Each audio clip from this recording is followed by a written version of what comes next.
I was straddling the fence on this. I was going to see it last Thursday. I was going to go see it.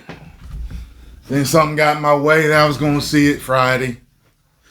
Then I was like, nah, I'll see it Saturday. It's like, no, I'm going to have time Sunday. I was like, maybe I should go see it today. And then this popped up. Since I was on the fence about it, I'm like, let's check out what the drinker has to say. And look at that damn title. My. Maybe it's good I didn't go.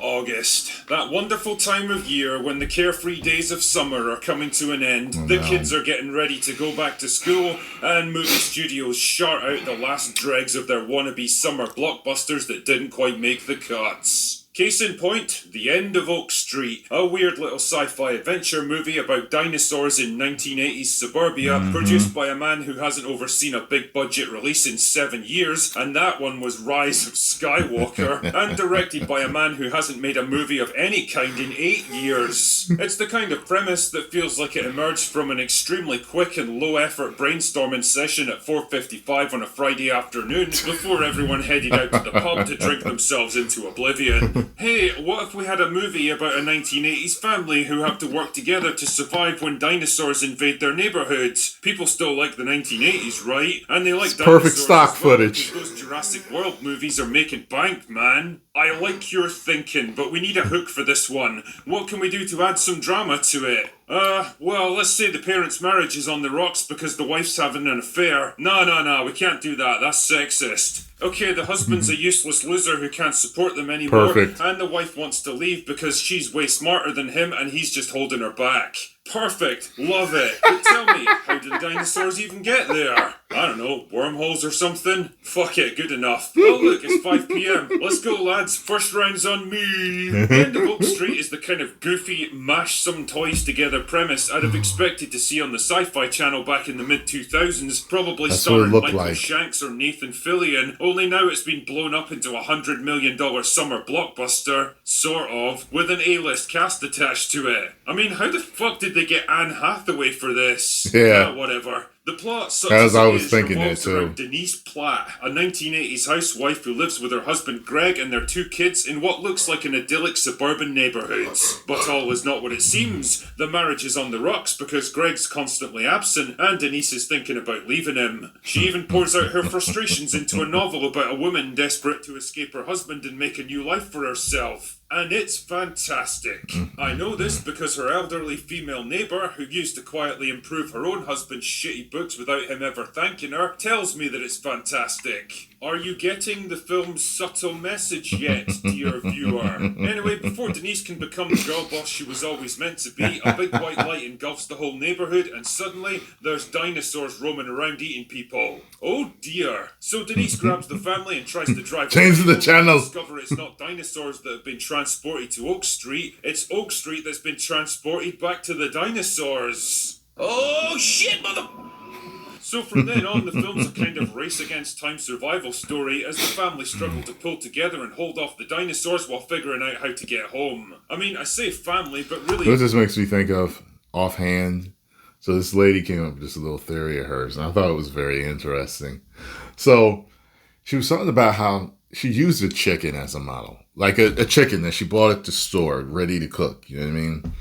And she was talking about how the chicken doesn't look like a chicken would normally look in real life because of the feathers and everything. And if you look at the wings, the wings look really tiny like that. It's like, they don't look like that in real life. Like they've got all these extra attachments and the feathers and, so the wings are, So she said that how scientists have talked about dinosaurs possibly having feathers or this and that. She said, you really think the T-Rex just had these little arms running around? She was like, I think that skeleton for the T-Rex is a dragon. I was like, interesting. I have heard that they used to exist. Don't know if it's true or not, but it's part of the conspiracy theory. Some people said that they did exist. There's another word for another animal that looks something like a dragon, but it's not a dragon. It's something else. Because the dragon has 4 legs, while it looks almost exactly like a dragon, but it only has 2 legs. And its hands are kind of attached to its wings. You know what I mean? Type of thing.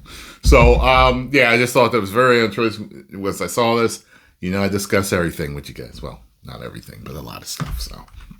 It's Denise who does like 90% of the work in this movie. The rest of them are just kind of along for the ride, but we'll get to that shortly. First up, on a purely surface level, there's definitely some fun to be had with Oak Street, even if it's shit you've seen about a dozen times already. Dinosaurs running loose and eating people isn't exactly cutting-edge storytelling in 2026, but some of the set pieces are fun enough, there's a decent sense of spectacle and suspense, and it's surprisingly gory for a PG-13. Also, they've gone for a more modern take on the dinosaurs themselves, complete with feathers and fur, which I guess is more scientifically accurate, but as a child of Jurassic Park, I simply refuse to accept it. I want giant lizards, goddammit. In terms of runtime, the film clocks in at a lean and mean 100 minutes or so, which was definitely a smart choice because there's only so much you can do with a story like this before the momentum starts to bleed away, and so it never really overstays its welcome. There's also some pretty interesting cinematography from David Robert Mitchell, who made a name for himself with It Follows back in 2014. There's a lot of weird, unconventional camera work going on that keeps pulling your attention towards the background, like you're constantly on edge waiting for something to happen, even when nothing actually does. That's cool. I like that when there's interesting camera work. I like that. So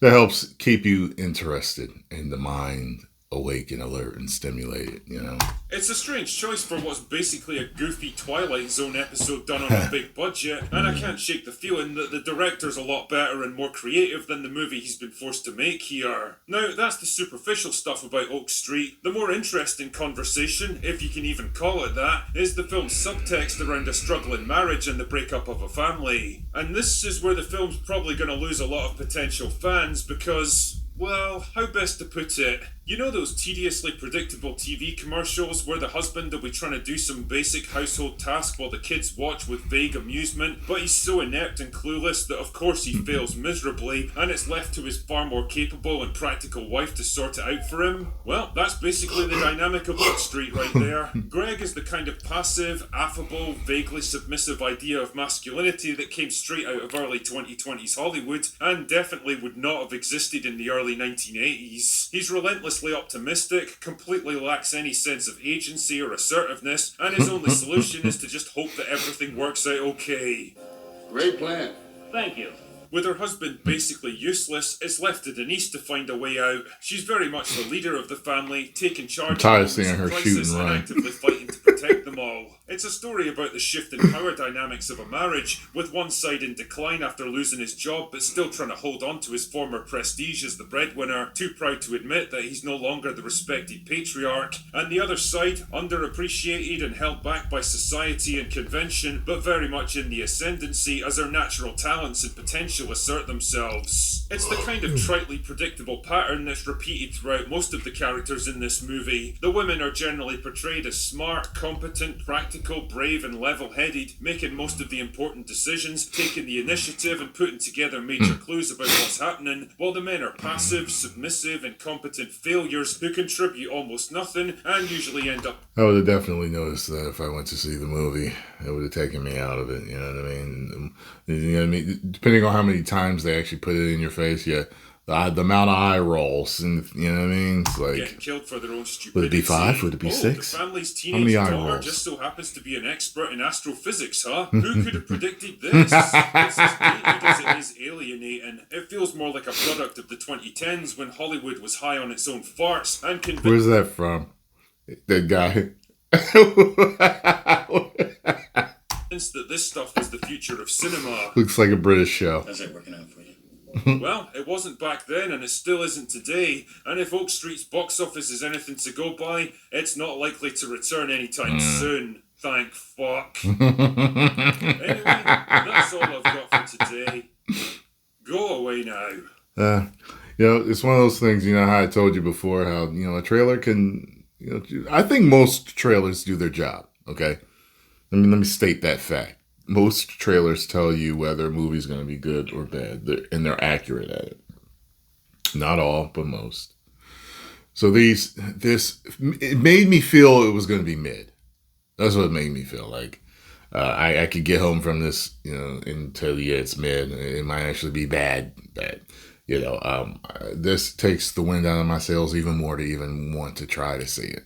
Maybe I'll still see it, maybe not. I don't know, but I didn't see one person in my comments asking me, was I going to review this when it came out? Sometimes if I forget a movie's coming out or something, like people are like, yo, you going? Nope, not one of you. I ain't see nothing. Maybe one of you did, but I didn't see nothing. So get over and follow The Critical Drinker. Tell them Tyrone Magnus sent you. 10 million subscribers. Woo!